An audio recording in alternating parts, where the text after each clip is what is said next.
Our final two NRL Fantasy games were two smashings, really, with the Storm scoring most of their points in that first half, all but one try, and the Wars there coming back and actually beating the Storm in that second half. But how often have we seen that with teams that go out to blow out victories in the first half, and then the other team comes back in the second? They've got a lot more to play for than the team that's just put 30 or 40 on, and that's exactly what you saw here. So the queue was put in the rack. We had a couple of injuries. We had Harry Grant coming off with 7 minutes to go as well. And we'll get through all of that. And then the Tigers 20-4 victors over the Knights. For this Storm clash, we did see it almost dominated all by Storm players, apart from Aaron Clark, who when I was having a look there, in his first stint, he was like, I think 27 in 28 minutes or something like that. And he came on and just flew in that second stint. Tackle breaks and offloads for days there for 62 in the end in 42 minutes. So the PPM was incredible. And he was someone that we mentioned during the week as a potential hooker buy. And James Fisher-Harris goes down injured and he still only gets 42 minutes. But the score was incredible. So definitely still someone to look at. But the minutes really concerned me. And if you do own him and you played him, happy days on that one. Xavier Coates played 68 minutes as well in this one for his 72, two try assists as well, 230 metres, good stuff for him. Sean Bloor with their try and a line break assist, so it was a better game for him. Was still able to get 31 tackles in this absolute drubbing, especially through the second half, and that 93 metres and a couple of offloads there. There goes my phone. We, best score of the year for Bloor, I believe, averaging 43 now. Harry Grant, 58 for him in that time on the park, did have 2 turnover tackles and a try saver, so plus 13, and it's taking all of these extra points, all of these extra scoring opportunities to get Harry into the 50s at the moment, unfortunately. And while we're on the hookers, Connor Watson, thankfully he's gotten what is rightly deserved. He got that try assist given to him. If you look on the NRL app or NRL.com, that's how you check any updates. By the time this video comes out, it probably hasn't gone through yet, but it'll all get updated pre-lockout, lifted, and up to 44, which is great news. The 2 tackle breaks and the try assist. But Harry Grant picked up a try assist and a try himself to go along with that plus 13 in turnovers and try savers, and still only snuck to a 58. So it's pretty wild how this does work out for Harry. But the main issue here is the negatives, the 7 missed tackles and 2 errors, getting him to a neg 18 plus the 1 inside 10 for neg 19. It makes it really, really tough to hit 50 plus scores on the regular. Thankfully for him and his team, they're very, very good, and attacking stats do come his way, and they should do. Josh King with 57 with a try and a try assist, so you can see where a lot of the work came from, and less from guys like Munster, and actually less from Pappenhausen in fantasy. But if you look over to Supercoach, it actually killed my week a little bit, not having Pappenhausen with a bunch of people captaining him for the 136. So he ended up with 3 try assist on that side of the ball, and just the 1 for fantasy. But we do see that with fullbacks. That's why they're the OP position, is because usually it's that second to last pass, or whoever creates the overlap gets that assist, rather than in fantasy being the last pass. But a 56 for him, if you own, happy with that. Got through the full 80, kick goals, not injured, win. Absolute big win there. But yeah, crazy the scoring difference, 80 points difference. Stefano, 54 in 45 minutes, was a good effort for him with 3 offloads and 5 tackle breaks. Back-to-back good weeks for Stefano. Keep him in your thoughts, but yeah, there'll be games where they dominate and his base stats will be a lot lower. And you can see a pretty decent fantasy scoring game with 8 players there or close to it.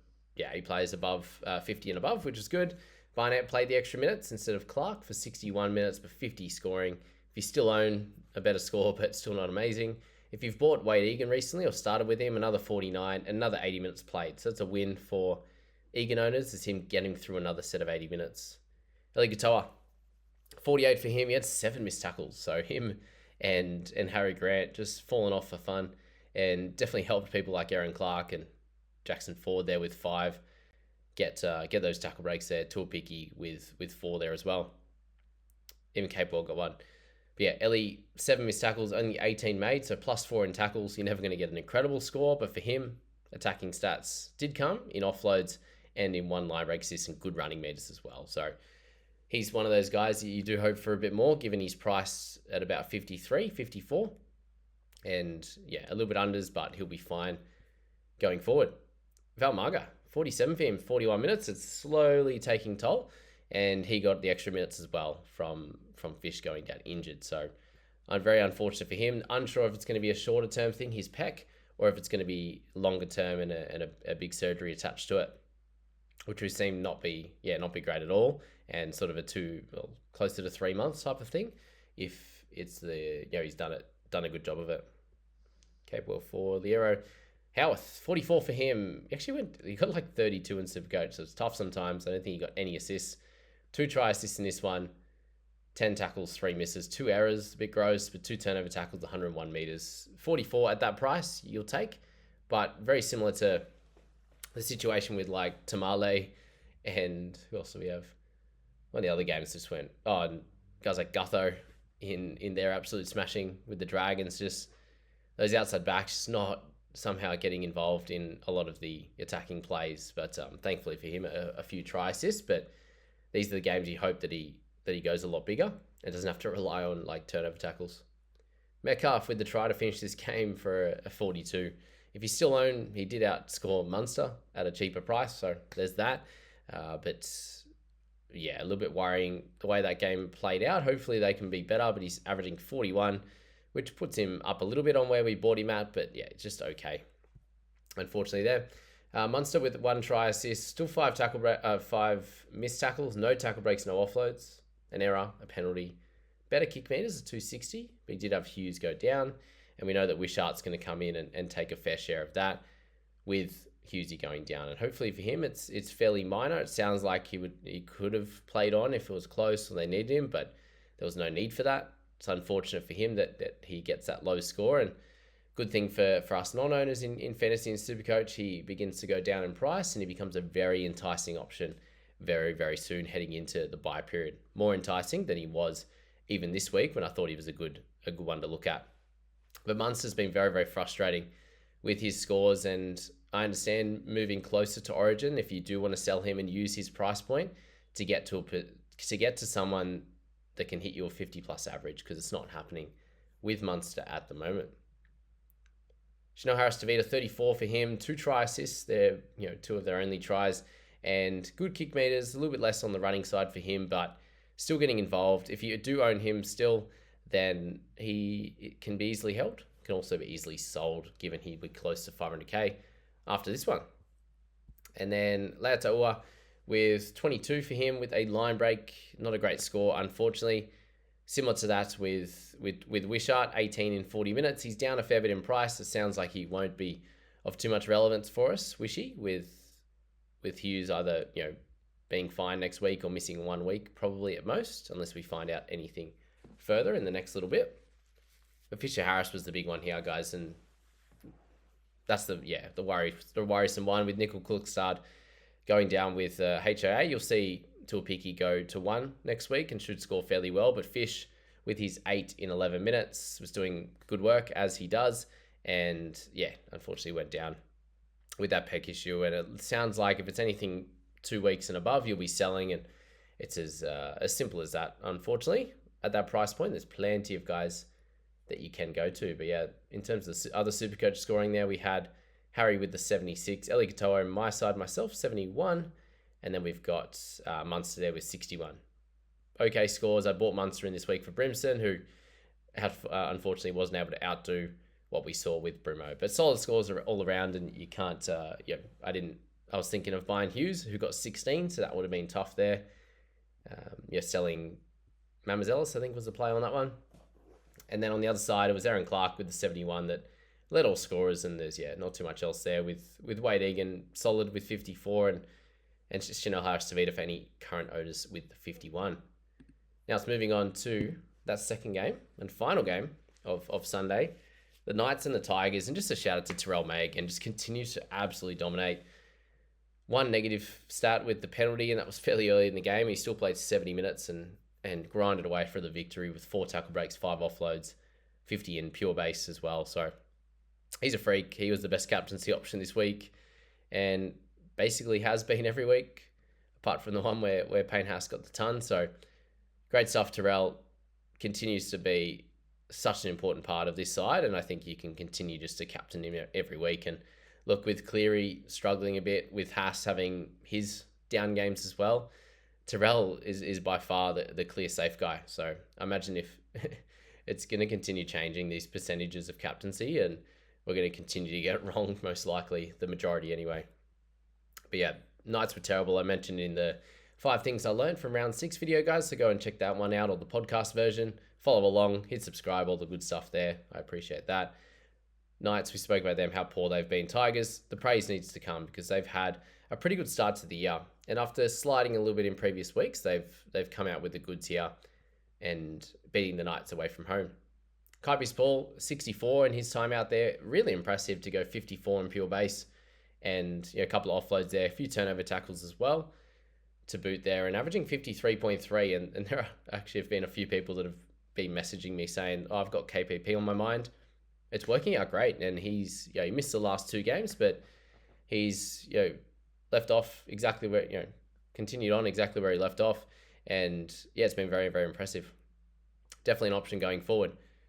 Leo Thompson, 61 in 58 minutes. He was great. Tackle numbers were super high, and we saw that because the Knights sucked and they hardly had the footy.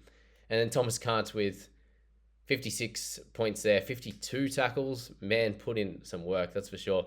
1 tackle break, 67 run meters as well to get him over the line for a 56. If you've bought in the last few weeks, it's been a 50 and a 56. Great work there.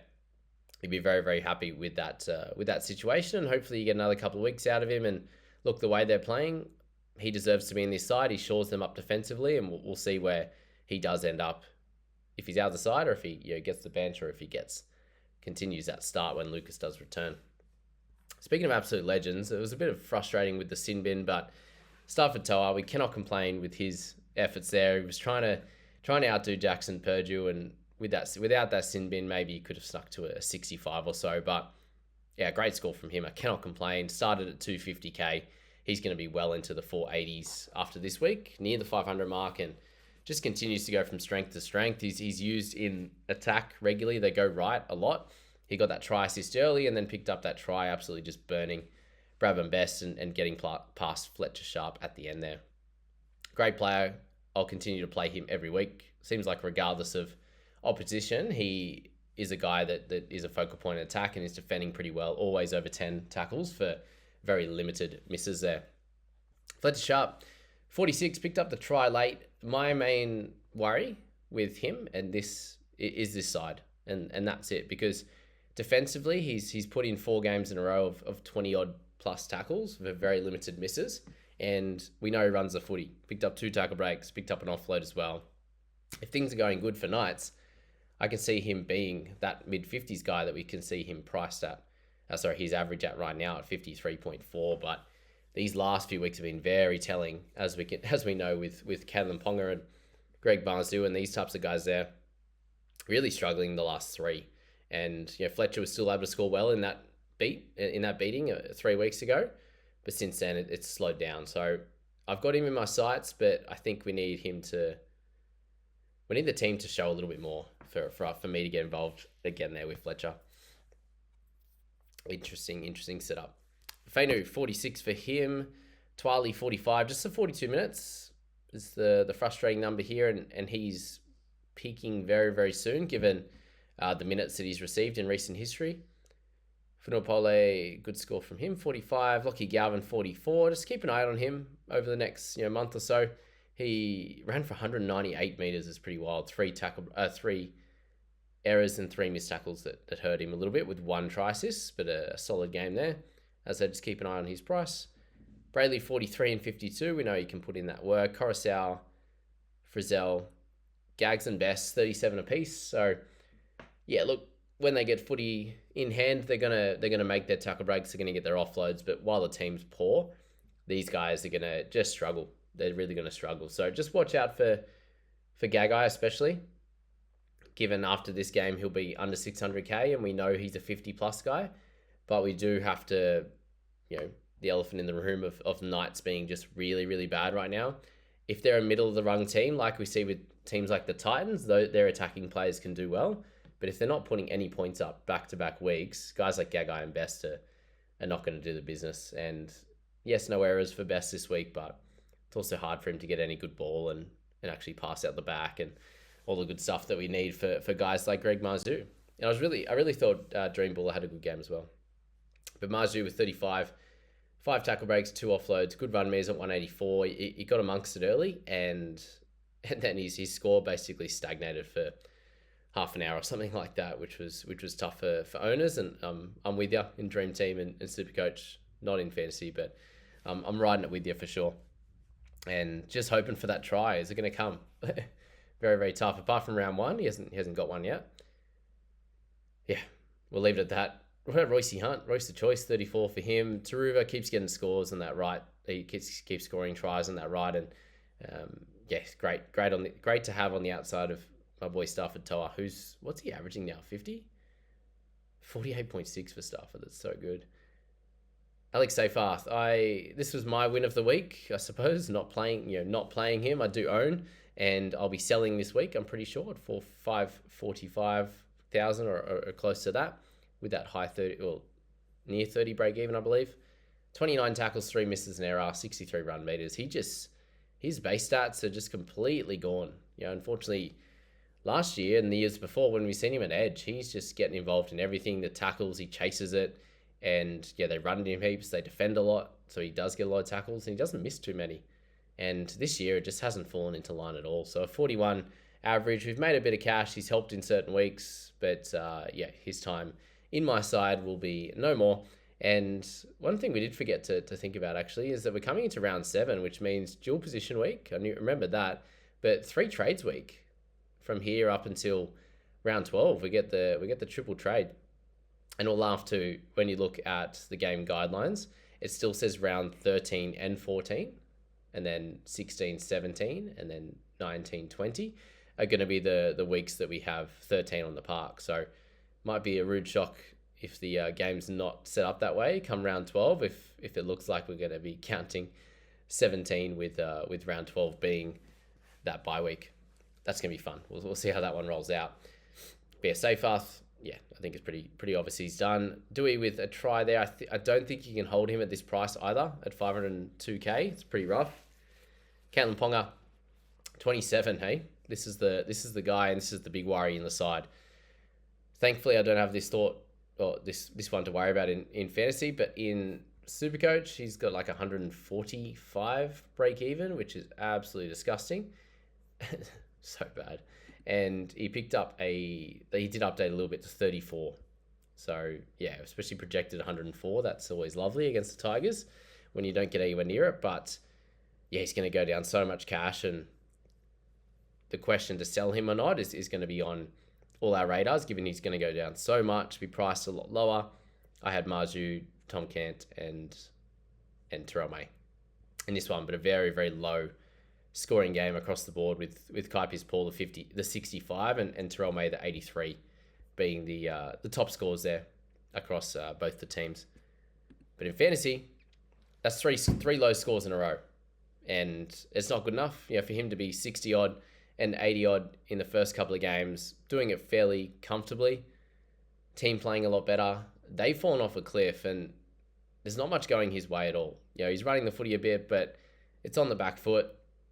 When it's in good ball, he gets the opportunity to have a run and in space, and he puts it down, and missing the odd tackle, the odd penalty, inside 10s, all that kind of stuff that are coming along with it. But if the team's going to be poor and put no points on, he's not getting any goals. He's not going to be able to put anything on. So the question's going to be, do you keep him in your side now? He's going to be priced about the 50 after this week, and hasn't hit 30 in weeks. And we had the bye wedged in there as well, which made it tough. So, yeah, I'm glad. Watson hasn't scored great either, but I'm glad there was Ponga that was the one to go for me in that scenario. Now, I think the question is going to be up to you. He's going to be priced at around 50. Do you think that the Knights can turn around? He can be better than that from here on in? Yes or no? If the answer is yes, then he definitely should be able to. If the answer is no, I completely understand as well, but wing fullback is very tough as well. So that's something to think about. A lot of the wing fullback options this week went around the 20 mark. So keep that in your thoughts with Ponga. Jerome Luai, he's getting so cheap, by the way, averaging 30, so keep an eye on him. Skelton was 16 in 48 minutes in this one. His price is going to go really far down, but he's dealing with so many injuries at the moment. Poor fella. Hopefully they can get him on the park doing good things again. And we'll leave it at that, guys. Let's see the update for the final 2 games of round 6. I'll get in and do the round results video tomorrow on my time, hopefully, to get that out as soon as possible for you guys. But I very much hope that this video found you well, it helped you out, and can't wait to go through round 7 and everything that comes with it very, very shortly. See you, team.